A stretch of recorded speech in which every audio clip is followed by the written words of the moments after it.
The long winter is finally over, at least if you live in the United States like I do. If you live somewhere else in the world where winter is just starting, I'm so sorry, because boy was I ready for the winter to be over. That's right, quarter one is behind us and quarter two is just beginning. So I thought it would be fun to sit down, make a couple wild predictions on what I think will be the best-selling games of the quarter. Now, in no way is this video me analyzing data or crunching the digits. No, this is me using my big brain and franchise performances in the past, as well as general hype level I feel around these games moving forward, to make a few guesses. So in no way expect this to be rock solid predictions that you can go out and, bet your mortgage on. No, that's not what I'm doing here. But I think it'd be fun to just sit down, discuss some games, and predict how they're going to sell. Let's dive in. And for the first month of quarter two, we have April, which is really all about two big games, Mortal Kombat 11 and Days Gone. Now, first up, we have Mortal Kombat 11, which comes from NetherRealm, who are, let's be honest, the kings of the fighting genre when it comes to sales in recent years. Yes, there is Smash as well. It is a fighting game. Don't worry, Smash fans. I'm not saying it's not a fighter, but it is a little bit different than, let's say, a Mortal Kombat or a Soul Calibur or a Street Fighter, which really is trying to get that core fighting game community.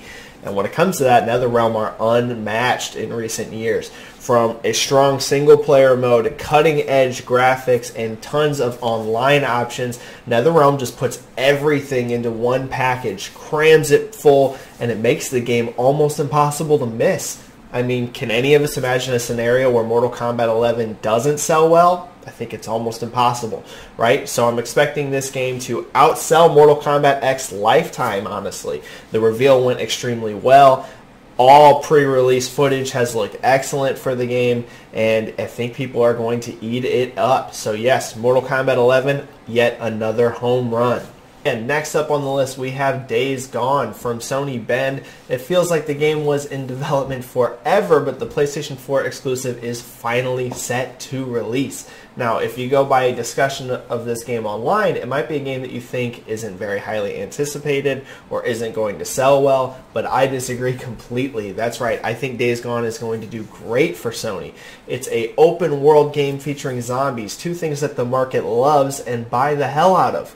It's got great graphics, a strong narrative, a single-player focus, which is something that Sony's been knocking out of the park lately with their exclusive titles, such as God of War, Spider-Man, Detroit, the list goes on and on. They really like to push those single-player focused games, and I think this is just yet another win for them. I expected sales to fall somewhere around that Horizon Zero Dawn performance at launch. Now, Horizon just recently passed 10 million units, so I'm not sure if Days Gone can have those kind of legs. Maybe it can, but I'm not sticking to that yet. But I do think its launch will be around the performance we saw for Horizon, unless, let's say, like the Order 1886, which wasn't a very strong seller. So I'm expecting it to fall right in that solid range, a very good performance for a new IP. I think the people that are predicting this game to be doom and gloom and not sell at all, I think you're on a miss on this one, y'all.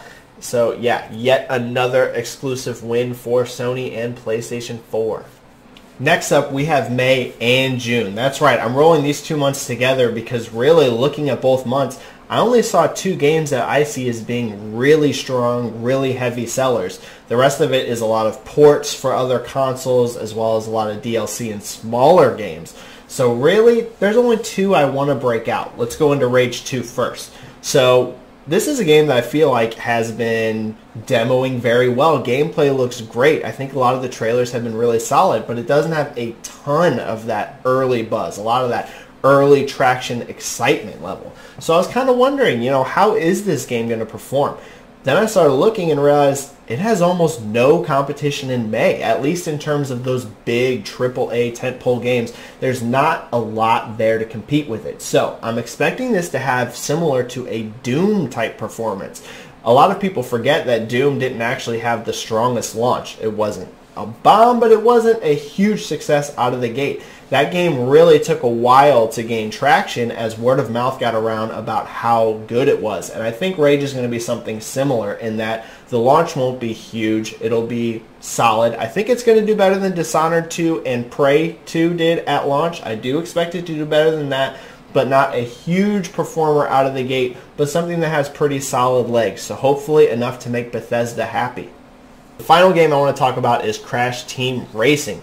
Crash Bandicoot N. Sane Trilogy came out and sold a ton of units both at launch and legged well, proving that the love for Crash isn't just a meme or rose-tinted glasses by the fan base.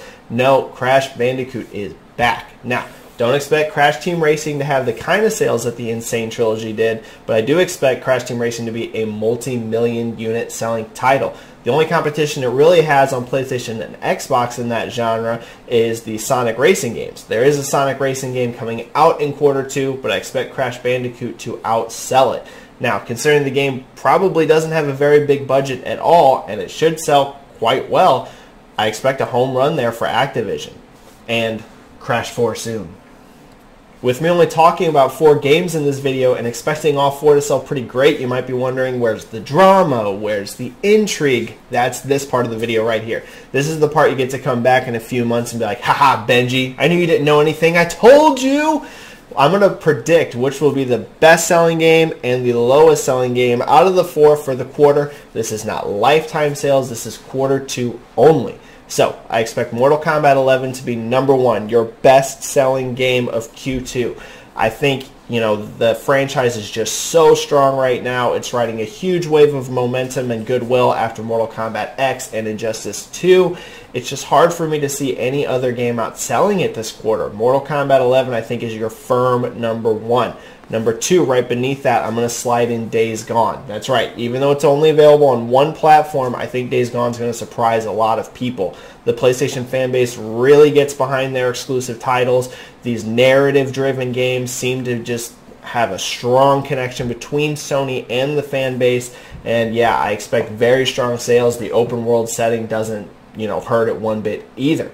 Now for 3 and 4, this was a toss-up for me. It was kind of hard, but I am going to slide in Rage 2 at #3.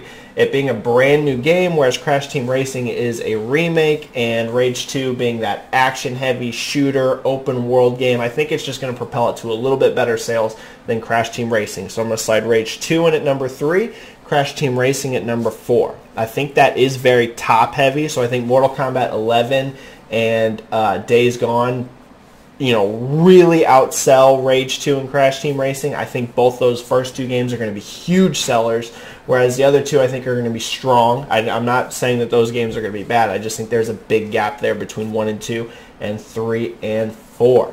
And yeah, guys, that wraps it up. I am Benji Sales. Follow me on Twitter at Benji Sales if you don't already, if you want to talk to me about games. If you like this video and you want to see more of this kind of stuff, talking about sales, talking about games, meshing them all together, then make sure to hit the subscribe button. I plan on making tons more of this, and if you like this video, you know, I think I'm going to keep doing these every quarter. It's a lot of fun.